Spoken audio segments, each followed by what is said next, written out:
Trump shook things up, Luke, big time this week by firing Jeff Sessions. This was like right after the Acosta karate chop that we went over earlier in the broadcast and that I did a video on in the backup channel.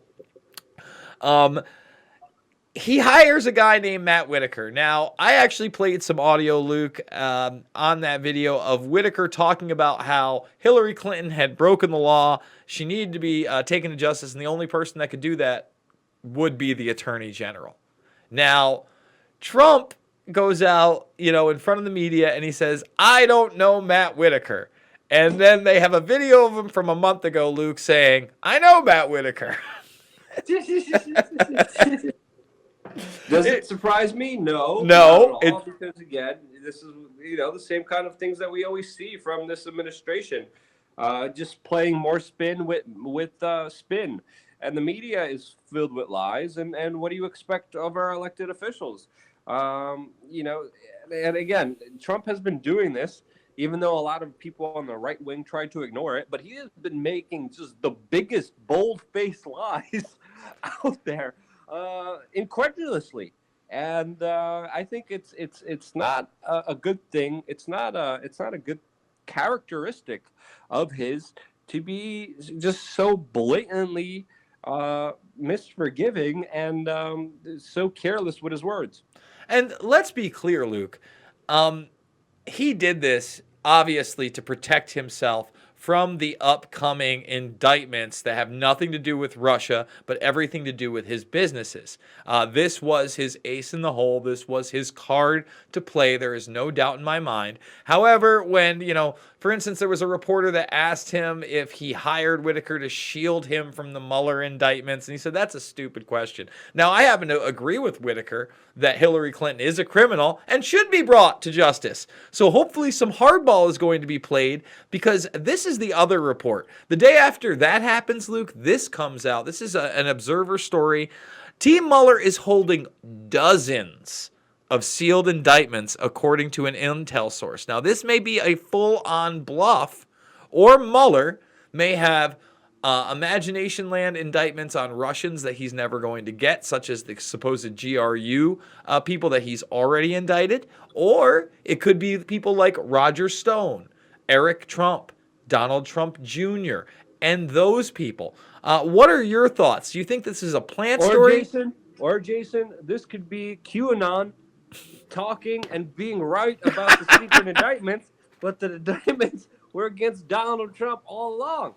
Well, actually, Luke, I'm glad you said that. It could be Robert Mueller committing the biggest troll of all time and actually being QAnon himself. When I read this story, that was the first thing that I posted. How long will it be before the Q crowd says, see, I told you, he's about to drop the bomb. The podestas are going down. He's got dozens of sealed indictments. My guess is this. I think that it's a combo pack here. I don't know if it's dozens. I bet you the guy has 5 or 6 indictments set up. I would also go far as to say that 2 or 3 of those indictments may be high-level Trump people. They may be people like Michael Cohen that they've already kind of flipped, but they're still saying that they'll pull out. They may be Eric Trump. They may be Donald Trump Jr. Again, none of this will have to do with Russian collusion because that's not real. It will all have to do with business corruption, which Trump and his family have been entrenched with for decades.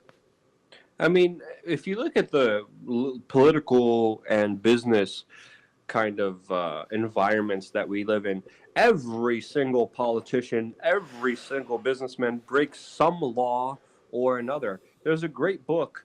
I'm butchering the title, but it goes along the premise that on average, an American commits at least one felony a day. And if you look at if you look at the laws that are out there and just how vague some of them are and how selectively they could be used, you have to understand if Donald Trump is a dog, Robert Mueller will find a stick to hit that dog very easily.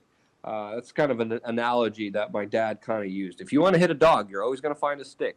And the bigger you are, there's always going to be some kind of finagling. Now, it's interesting to see Jeff Sessions go out of there. It's interesting to see the left protest it after cursing out Jeff Sessions for being the horrible human being he was, and now protesting for him to be in there, which is a very, again, just shows the lack of principles that the left, a lot of the people on the left have that just are just duplicitous with their words. But with this new attorney general saying that, Hillary Clinton did commit some crimes, it will be interesting to see if this is kind of like a offshoot, a stand down, if you would not, between the left wing and the right wing establishment, or if it's just all just big distractions and the House is going to keep each other safe and they're not going to bring each other down. To me, this is a lot of political jousting. And at the end of the day, I don't think the House will bring itself down. I think the House will protect itself, and I think neither anyone in significance on the Trump team nor anyone on the significance on the Hillary Clinton team will go down. I think they may get some lower level guys, but the House will always stay protected. And this is why establishment politicians like the Bushes and the Clintons have always been able to not be held accountable for their crimes, mainly because they have dirt on every single person and every other politician out there, which is an important aspect that people need to understand. Politics is a dirty game. There's extortion being used left and right. So at the end of the day, this extortion, corruption house is not coming down, in my opinion. Wish I could disagree with you, Luke, but I think that very same thing. I think that he's protecting himself, but that doesn't mean that any real indictments. We still haven't seen the declassification of that IG report, the initial indictments into his aides, none of that. Trump hasn't even been able to defend himself in public. He's far from drained the swamp. The Syrian situation. He surrounded himself with the swamp. He has invited more swamp monsters. He started feeding the swamp monsters. He started doing what the swamp monsters have wanted him to do. Goldman Sachs, here, have the exclusive back door entrance into the Trump administration. John Bolton, neoconservatives, Jared Kushner and his cozy relationship with Netanyahu. It is nothing but the swamp, and we have to understand here, let's call things out for what they are. Let's not live in a delusional world where we follow some riddles on 4chan, where we literally try to just believe something that's not there. Let's look at the evidence, but let's look at it very critically, and let's make the assessments that we can make from what we have been seeing historically.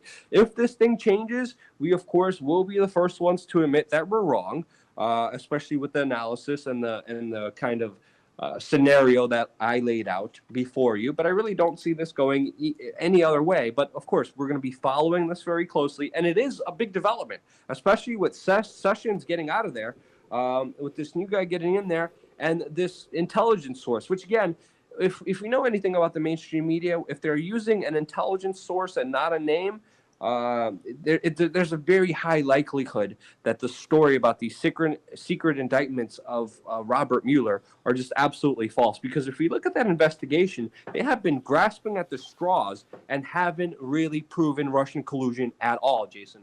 No, they haven't. And once again, it's pretty easy to indict and they won't prove it. What's that? And they won't prove Russian collusion. No. But they're probably going to get Trump on some business deals because, every business guy has something shady going on.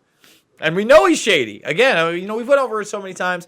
I don't even want to get into it anymore, but I think this was a political move. I think in the end, you're right. Maybe some lower level people. I mean, it's pretty incredible that Manafort is sitting in prison. That's not a poor guy. You know what I mean? That's a guy that evaded a lot of prosecutions by being. Yeah. That's a guy that was with Podesta, and the Podesta group committed the same crime that he did. So it is interesting to see that power dynamic also unfold. But again, he wasn't that significant for Donald Trump now. He wasn't. He was significant for Donald Trump before, but not now. But also, he's probably going to get out early. That's all. I'm also predicting that one. Oh, I think there'll be a pardon. I think that you'll probably see that. If it doesn't happen before the next presidential election, I'd be kind of shocked. I think it would happen right after. Yeah, and the left wingers are like, Russian collusion. What did he get Manafort on? What did he get everyone else on? It's all nothing. All these little small things of not dotting the I's and crossing the T's, Jason. So again, this is something that we're going to be following very, very closely on this YouTube channel. We might be wrong, and if we are, we're admit it. But that's where we're currently taking our stand on this very important issue.